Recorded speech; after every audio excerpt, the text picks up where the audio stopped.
This is the network service of the Nigerian Television Authority (NTA) to commemorate Nigeria's 62nd independence anniversary. The President, Commander-in-Chief of the Armed Forces, Federal Republic of Nigeria, Muhammadu Buhari, addresses the nation.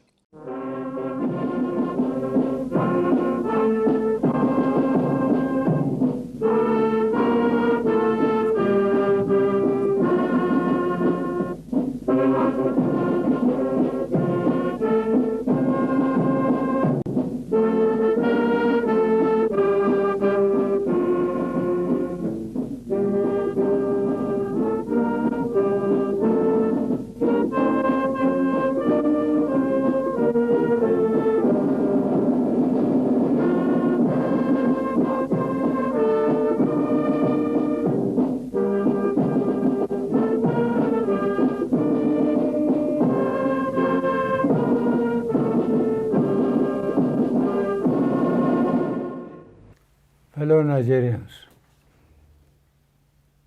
I address you today with a deep sense of gratitude to God and a high level of appreciation to all Nigerians whose tremendous goodwill gave me the opportunity to provide leadership for our great country at one of the trying times in her history.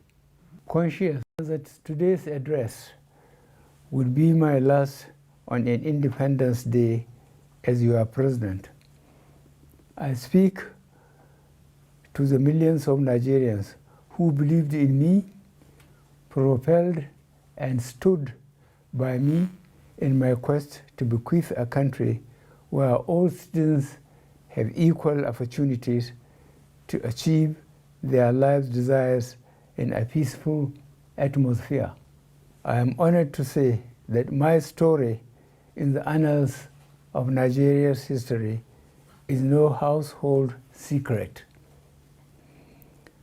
My various attempts, failures, and eventual success in being elected as a democratic president in 2015 was made possible by the majority of Nigerians. When you elected me, I readily acknowledge that the tasks before me were daunting but surmountable because of the growing national consensus that our chosen route to national development was democracy. This democracy was to be anchored on a clear understanding, application, and the principles of separation of powers, supported by a reformed public service that is more effective. I then pledged to improve the economy, tackle corruption, and fight insecurity. And this was further strengthened by my commitment to lift 100 million Nigerians out of poverty in 10 years as the central plank of my second term in 2019. To the glory of God and His grace, as well as the commitment and passion displayed by many Nigerian supporters, we have made appreciable progress in these areas, but not yet at our destination.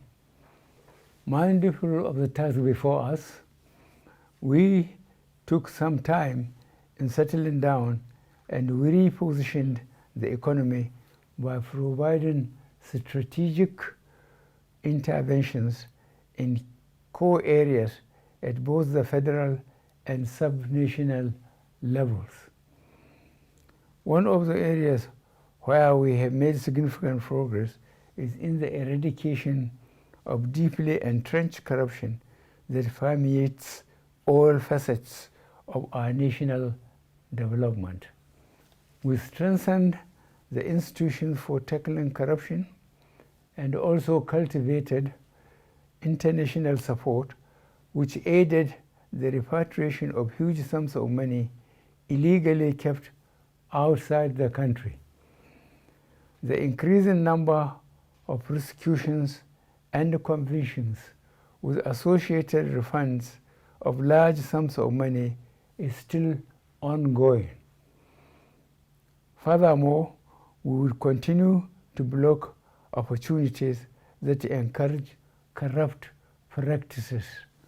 In order to address insecurity, we worked methodically in reducing insurgency in the northeast, militancy in the Niger Delta, ethnic and religious tensions in some sections of Nigeria, along with other problems threatening our country.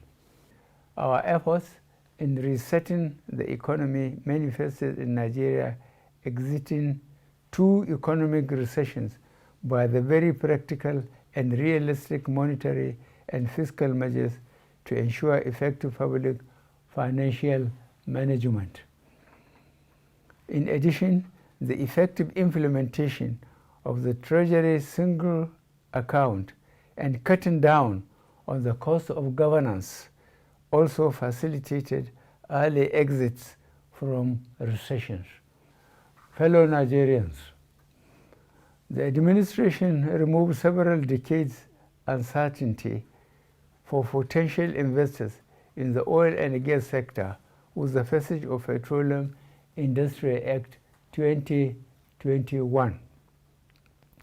This landmark legislation created opportunities for foreign investment in addition to improving transparency in the management of the sector. Our administration has given desired priority to the agricultural sector through a series of incentives to micro, small, and medium-scale enterprises that resulted in creating millions of jobs. Leading this initiative, the Central Bank of Nigeria's intervention in a number of areas, as well as the Anchor Borrowers Program, had created the required leverages for Nigerians towards self-sufficiency in food and the necessary attraction for farming as a business.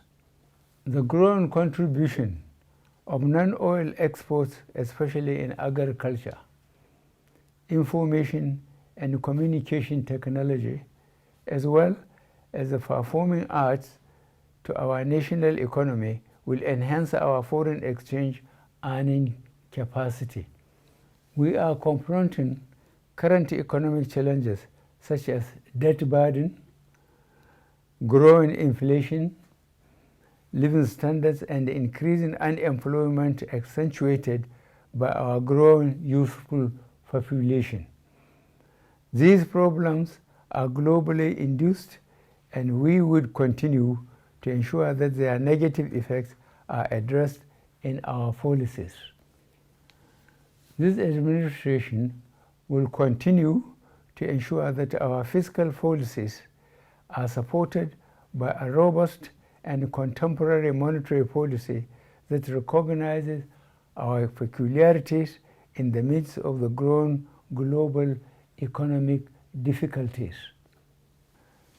This is evidenced by the recent Monetary Policy Committee decision to maintain all parameters, especially interest rates, and marginally increase the monetary policy rate from 14% to 15.5% and the cash reserve ratio from 27.5% to 32.5%. It is projected that this will further insulate our economy from overexposure to uncertainties at the international market by restraining growth in core inflation. As we continue to de-escalate the security challenges that confronted us at the inception of this administration, newer forms alien to our country began to manifest, especially in the areas of kidnappings, molestation, killings of innocent citizens, banditry, all of which are being addressed by our security forces. I share the pains Nigerians are going through, and I assure you that your resilience and patience will not be in vain as this administration continues to reposition as well as strengthen the security agencies to enable them to deal with all forms of security challenges.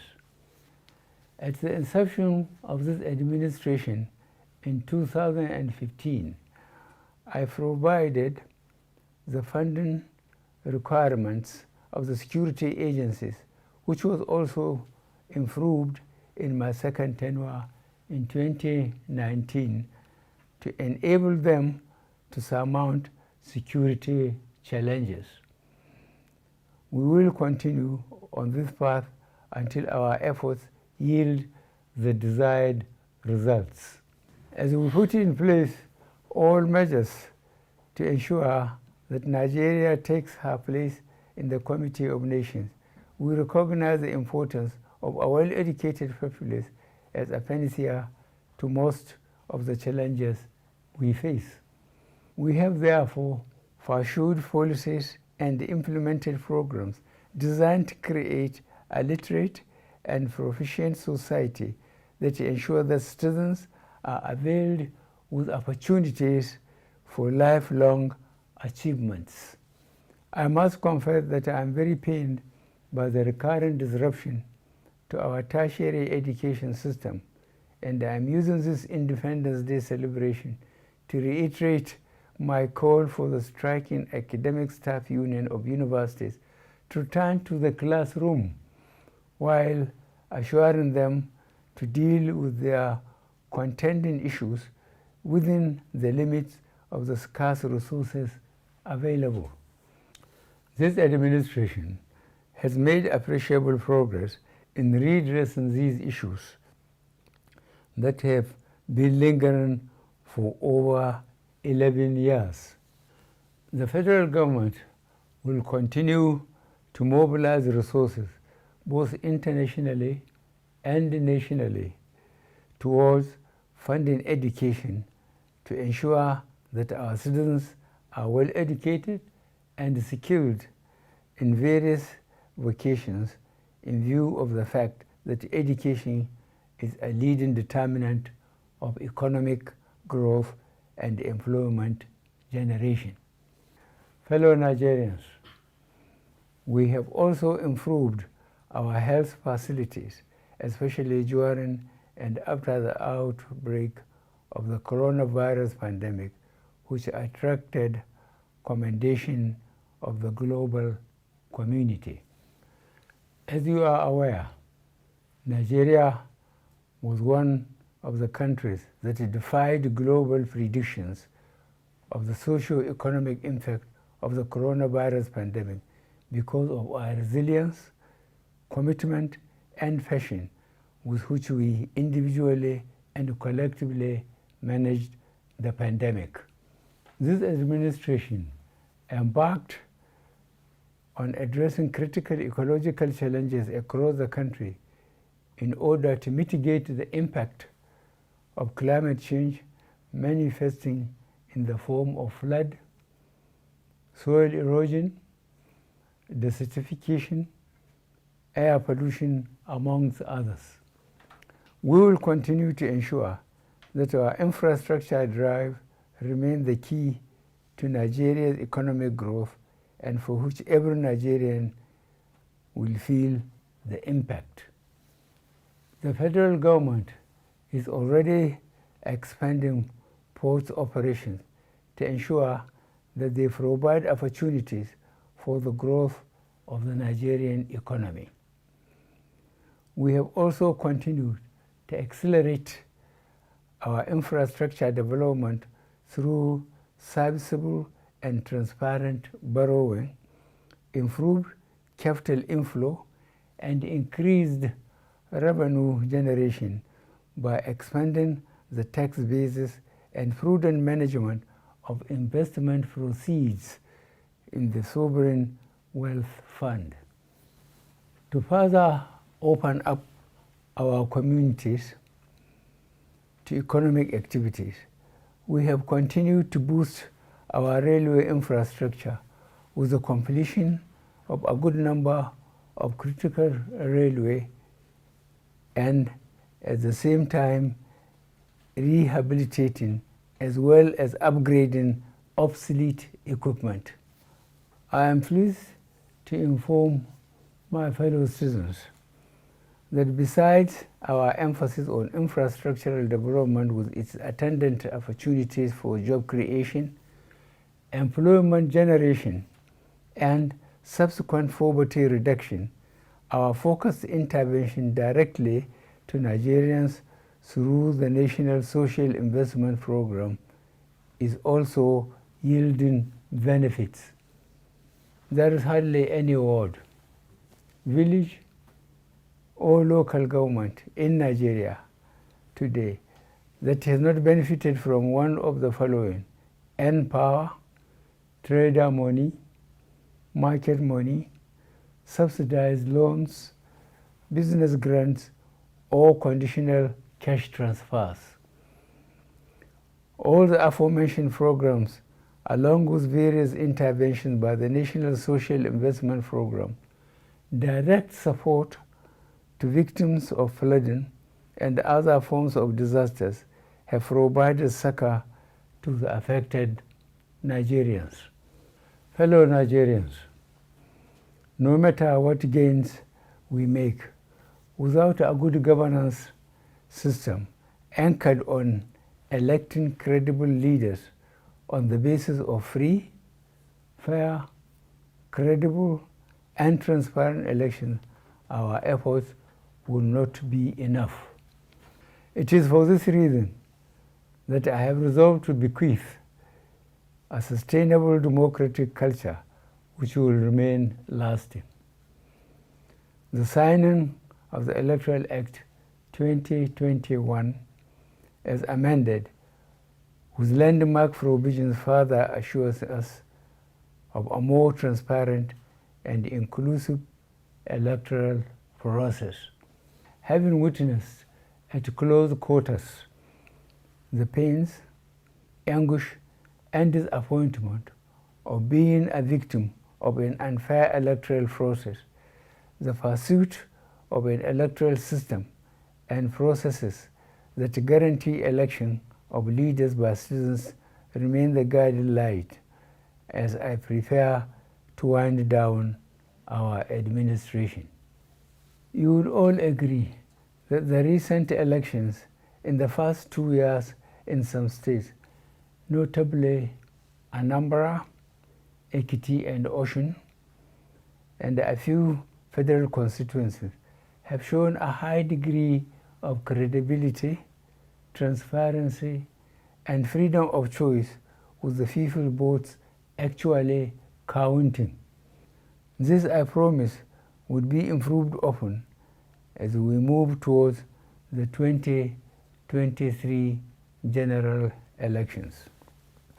As we begin the transition process to another democratically elected government, I want to implore all aspirants to conduct issue-based campaigns devoid of hate speeches, as well as other negative and divisive tendencies. I also want to express my wish that we see more female and youth participation in the forthcoming electoral cycle. I am sure that our teeming and energetic youth now realize that violence generally mar elections and so should desist from being used by politicians for this purpose. Reforms in the public sector are already yielding results, especially in the delivery of services. On this note, I urge the general public to demand for citizen-centered services from the relevant authorities. On the international front, we have continued to take advantage of our bilateral and multilateral platforms to explore cooperation with friendly countries and partners, whenever these areas of cooperation are to the advantage of Nigeria. Fellow Nigerians, in the past few years, we have witnessed and overcome a good number of challenges that would ordinarily have destroyed our nation. However, the indefatigable spirit of the Nigerian people has ensured that we overcome our challenges. It is in this spirit that I call on all of us to individually and collectively bring to the fore in dealing with all our development issues. I was called to serve along with my team. I saw an opportunity to create a better Nigeria, which we have done with the support of Nigerians. Almighty God and the good people of Nigeria supported us in laying a solid foundation for the Nigeria of our dreams. I thank you all, and God bless the Federal Republic of Nigeria.